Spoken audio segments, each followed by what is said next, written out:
Alaska merupakan salah satu negara bagian Amerika Serikat yang letak geografisnya ada di belahan utara bumi, memiliki kondisi alam dan pemandangan yang unik dan mengagumkan.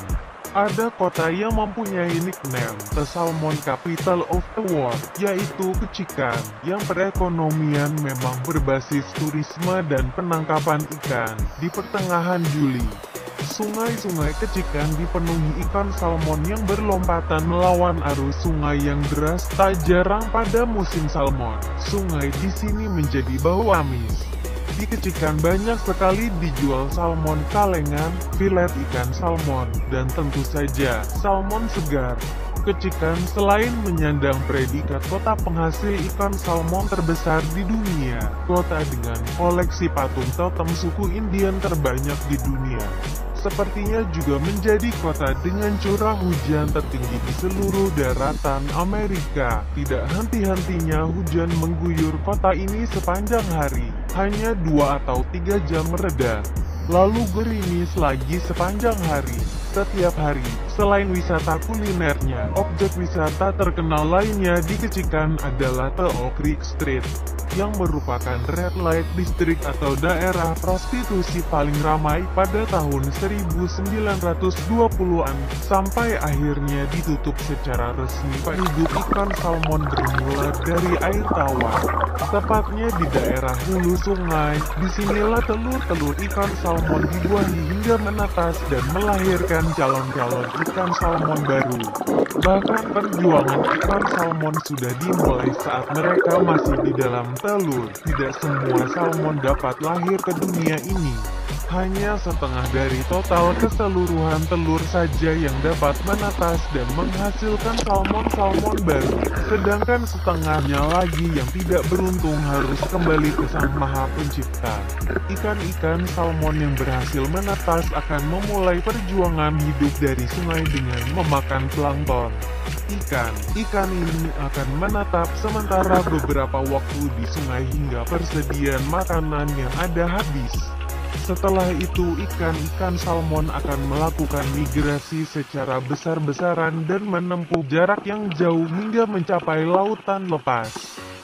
Setelah menempuh perjalanan panjang, akhirnya ikan-ikan salmon kecil sampai di laut, namun tentu tidak dari semua mereka beruntung sampai di lautan. Karena selama perjalanan beberapa ikan salmon harus mati dan menjadi mangsa ikan lainnya yang lebih besar. Di laut pun ikan-ikan kecil ini tidak sepenuhnya dapat hidup dengan tenang. Tubuhnya yang masih kecil menjadi sasaran empuk bagi para predator ganas dan mendiami lautan lepas. Ikan salmon yang masih hidup akan berkembang dan tumbuh hingga menjadi ikan salmon dewasa. Ikan salmon akan hidup di laut selama 5-7 tahun dan akan kembali ke kampung halaman mereka, yaitu sungai, guna melakukan perkembangbiakan. Saat tibanya waktu musim kawin dan berkembang biak, ikan salmon akan kembali ke sungai tempat mereka pertama kali melihat dunia. Disinilah keunikan ikan salmon. Ikan-ikan ini mampu menemukan jalan untuk pulang walaupun telah bertahun-tahun lamanya berkelana di lautan lepas. Bahkan banyak peneliti belum mampu mengungkap bagaimana ikan ini mampu mengingat perjalanan yang sangat jauh untuk sampai ke tempat mereka dilahirkan.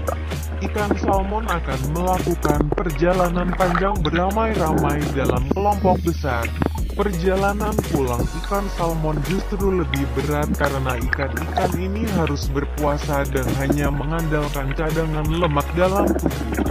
Selain itu, untuk menuju sungai banyak rintangan yang harus dilalui seperti melawan derasnya arus sungai, melompati air terjun, menghadapi para predator seperti beruang dan manusia.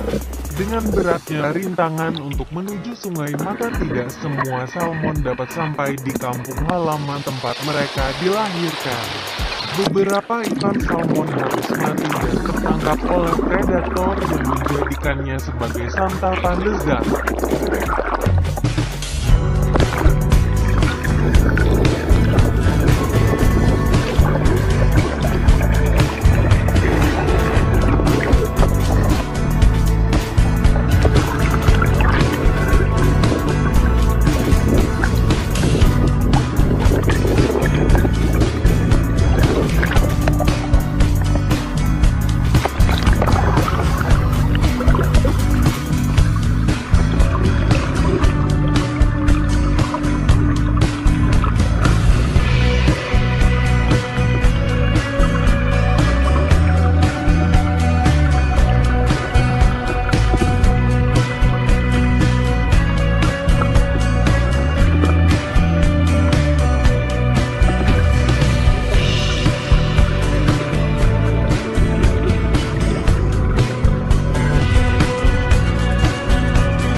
What is that, Glute?